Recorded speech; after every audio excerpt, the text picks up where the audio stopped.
그날 밤 나는 형의 집 문 앞에 서서 손에 쥔 크리스마스 케이크 상자를 내려다보았다. 형이 나를 패배자라고 부르며 우리 가족의 크리스마스를 영원히 금지한 그 말을 떠올리니 가슴이 찢어질 듯 아팠다. 그래서 나는 케이크 안에 독을 넣었다. 형의 가족이 영원히 후회할 만큼의 치명적인 복수를. 형의 이름은 민준이었다. 우리는 서울의 변두리 오래된 아파트에서 자랐다. 아버지가 일찍 돌아가시고 어머니가 병으로 누워 계신 후 나는 고등학교를 중퇴하고 공장에서 일하며 가족을 부양했다. 형은 대학에 가서 공부했고 결혼해서 아이 둘을 낳았고 지금은 중소기업 과장으로 살고 있다. 하지만 그 모든 게 내 희생 위에 세워진 거였다. 매달 내 월급의 절반을 형네 집에 보냈고 조카들의 학비를 대주었고 심지어 형수님의 병원비까지 내가 냈다. 그런데 형은 나를 뭐라고 불렀나? 패배자. 크리스마스를 금지한다고? 그게 형의 감사 방식인가? 그날은 크리스마스 이브였다. 서울 거리는 불빛으로 물들었고 사람들 웃음소리가 사방에 퍼졌다. 나는 공장에서 야근을 마치고 피곤한 몸으로 케이크를 샀다. 형네 집으로 가는 지하철에서 지난 추억이 스쳤다. 어렸을 때 형과 나는 크리스마스 트리를 함께 장식했다. 형이 산타클로스 복장을 입고 나를 웃겼다. 하지만 이제 형은 변했다. 작년 크리스마스에 내가 형네 집에 선물을 들고 갔을 때 형은 문을 열자마자 소리를 질렀다. 얘야, 너 또 왔어. 패배자 새끼가 크리스마스 따위나 챙기고 앉았어? 우리 집에서 그런 서양 놈들 축제는 안 해. 조카들이 울음을 터뜨렸고 형수님은 고개를 숙였다. 나는 그 자리에서 쫓겨났다. 집으로 돌아오는 길 눈물이 흘렀다. 왜 나만 이렇게 살아야 하나? 형은 나 없이 아무것도 아니었다. 내가 돈을 대주지 않았다면 형은 대학도 못 갔을 테고 결혼도 못했을 테고 그 안락한 삶도 없었다. 그런데 나를 패배자라고? 그 말은 내 가슴에 칼처럼 박혔다. 그날부터 복수를 다짐했다. 크리스마스를 금지한다고? 좋아, 올해 크리스마스는 형네 가족에게 영원한 악몽이 될 테다. 케이크를 사면서 나는 약국에 들렀다. 쥐약을 샀다. 무색무취, 치명적이었다. 집에서 케이크를 자르고 크림 속에 약을 섞었다. 손이 떨렸지만 형의 그 모욕적인 얼굴을 떠올리니 결의가 섰다. 형, 이게 내가 원하는 크리스마스야. 중얼거리며 상자를 챙겼다. 형네 집 문을 두드렸다. 문이 열리고 형이 나왔다. 너 또 왜 왔어? 크리스마스 금지라고 했잖아. 형의 목소리가 날카로웠다. 나는 미소 지었다. 형, 마지막으로 한 번만. 조카들 생각해서 형은 한숨을 쉬며 문을 열었다. 안으로 들어서니 집 안은 평범했다. 트리도 없고 장식도 없었다. 형수님과 조카들이 소파에 앉아 TV를 보고 있었다. 삼촌, 조카들이 달려왔다. 나는 케이크를 테이블에 놓았다. 형이 케이크를 보며 인상을 찌푸렸다. 이게 뭐야? 크리스마스 케이크. 얘야, 너 진짜 듣는 귀가 없어. 하지만 조카들이 좋아라 하니 형은 마지못해 칼을 들었다. 케이크를 자르기 시작했다. 내 심장이 쿵쾅거렸다. 이제 되돌릴 수 없다. 형이 먼저 한 조각을 먹었다. 맛있네. 형수님과 조카들도 먹기 시작했다. 나는 멀찍이 서서 지켜보았다. 갑자기 형이 헛기침을 했다. 뭐야, 목이. 형수님도 얼굴을 찡그렸다. 조카 하나가 배를 움켜쥐었다. 공포가 집 안을 덮쳤다. 형이 나를 노려보았다. 너 이 새끼, 뭐 한 거야? 나는 차갑게 웃었다. 형이 패배자라고 부른 대가야? 크리스마스 금지? 이제 영원히 축제 없을 거야. 형이 바닥에 쓰러졌다. 형수님의 비명이 울렸다. 조카들이 울부짖었다. 나는 문을 나서며 생각했다. 이게 끝인가? 복수가 이토록 허무한가? 하지만 후회는 없었다. 수년간의 고통이 한 번의 행동으로 풀린 기분이었다. 그 후 나는 도망쳤다.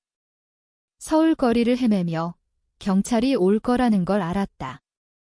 하지만 그 전에 어머니를 배워야 했다. 병원으로 향했다. 어머니는 여전히 누워 계셨다. 엄마, 제가 잘못했어요. 눈물이 흘렀다. 어머니는 약한 손으로 내 손을 잡으셨다. 민호야, 왜 그래? 형은 어때? 나는 고개를 저었다. 형은 이제 없어요. 어머니의 눈이 커졌다. 그 순간 병원 복도에서 사이렌 소리가 들렸다. 경찰이었다. 나는 잡혔다. 수갑이 채워지며 내 삶이 끝났음을 느꼈다. 하지만 이상하게도 자유로웠다. 형의 그늘에서 벗어난 기분이었다. 재판이 시작되었다. 변호사는 정신 이상을 주장했지만 나는 솔직히 말했다. 형이 나를 패배자라고 불렀어요. 수년간 부양했는데 판사는 한숨을 쉬었다. 가족 간의 비극이군. 유죄 판결. 징역 20년. 감옥에서 나는 매일 형을 생각했다. 왜 우리는 이렇게 되었나? 어렸을 때 형은 내 영웅이었다. 그런데 언제부터인가 형은 나를 짐으로 여겼다. 크리스마스를 금지한 건 형의 자존심 때문이었다. 내가 주는 선물이 형의 무능을 상기시키니까. 시간이 흘렀다. 5년 후 형수님이 면회를 왔다. 민호 씨, 왜 그랬어요? 그녀의 눈에 눈물이 고였다. 형이 당신을 미워한 건 아니에요. 그냥 부끄러웠어요. 당신 덕에 사는 게? 나는 고개를 숙였다. 미안해요. 하지만 후회는 여전했다. 조카들은 이제 고아가 되었다. 내 복수가 무고한 생명을 망쳤다. 감옥 생활은 지옥이었다. 매일 같은 일상, 같은 후회. 밤마다 꿈에서 형의 얼굴이 나타났다. 패배자, 그 말이 메아리 쳤다. 하지만 이제 나는 진짜 패배자가 되었다.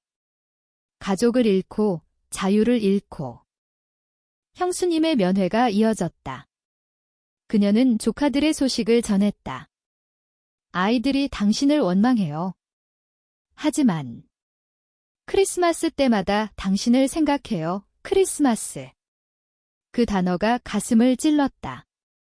내가 금지한 건 형의 크리스마스가 아니라 내 인생이었다. 어느 날 감옥 도서관에서 책을 읽었다.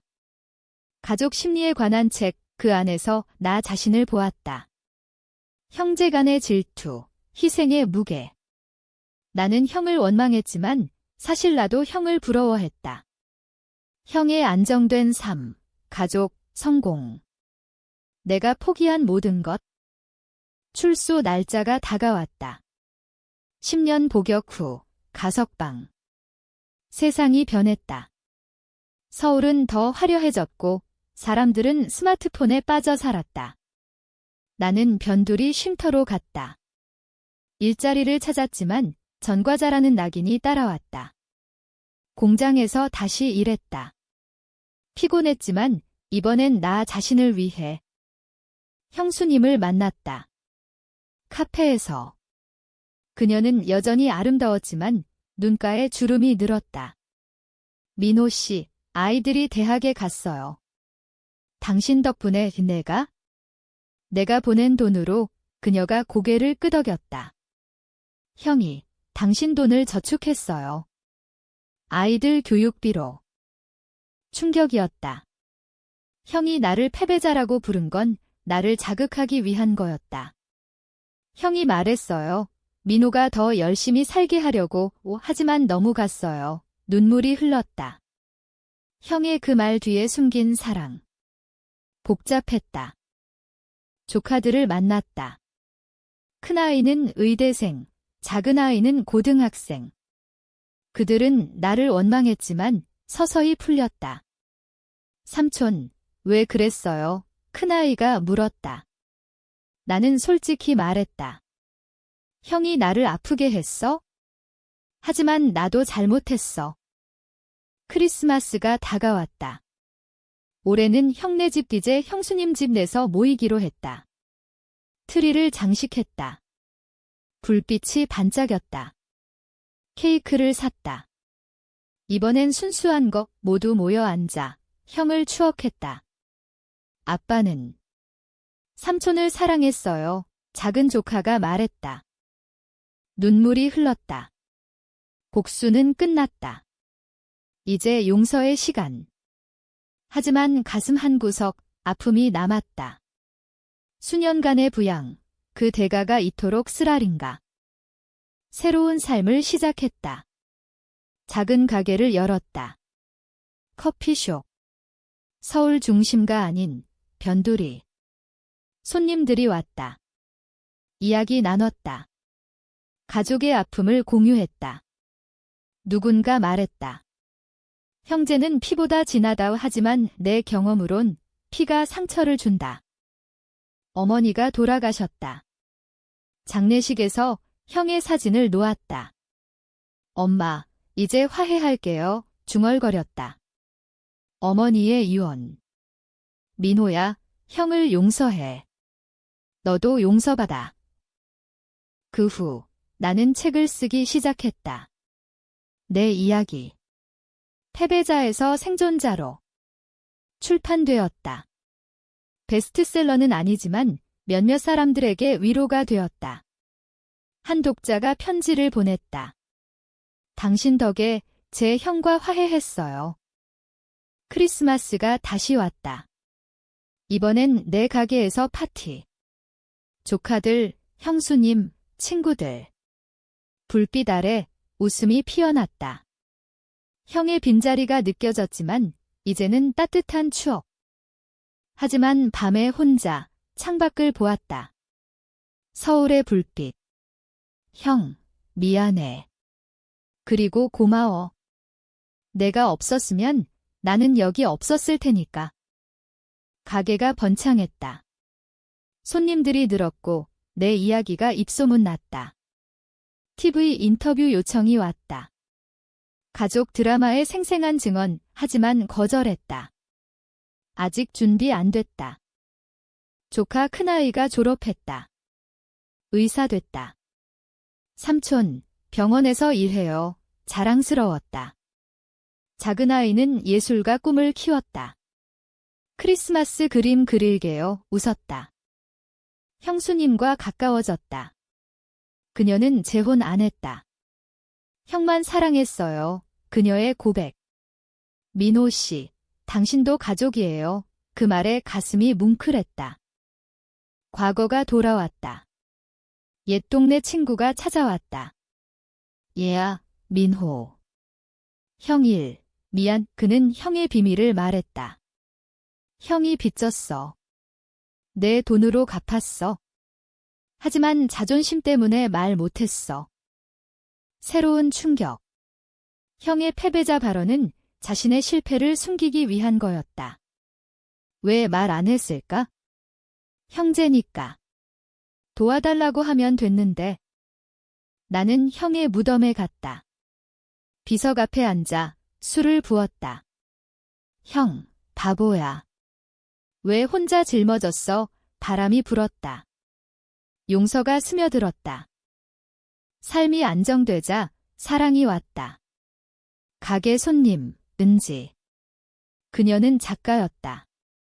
당신 이야기 소설로 써도 돼요. 웃었다. 데이트 시작. 그녀의 따뜻함이 내 상처를 치유했다. 크리스마스 준비. 올해는 특별했다. 은지와 함께 트리 장식.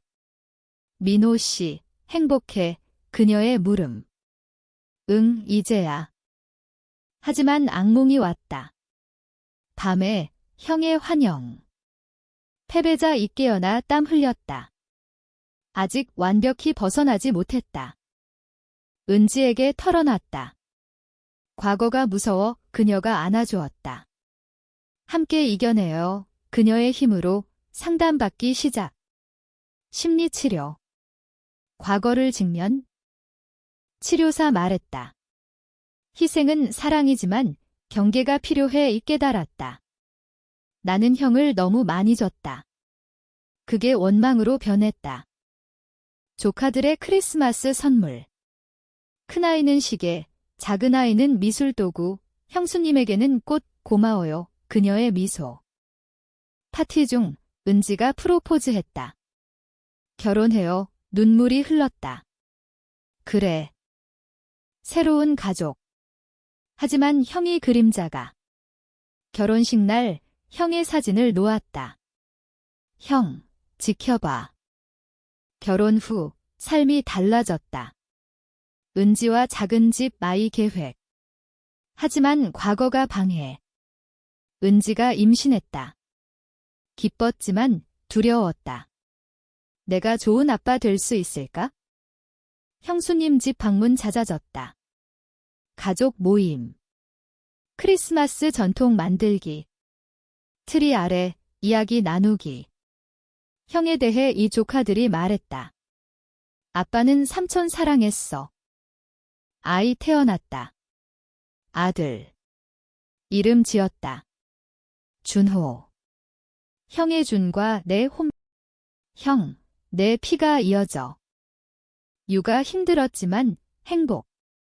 은지가 도와줬다. 가게는 확장. 체인점. 과거 친구들 모임. 그들 이야기. 너처럼 복수한 사람 없어. 웃었다. 후회해. 책 2번째 썼다. 용서의 크리스마스. 이번엔 성공. 인터뷰했다. 가족은 상처 주지만 치유도 해. 크리스마스 이브. 가족 모임.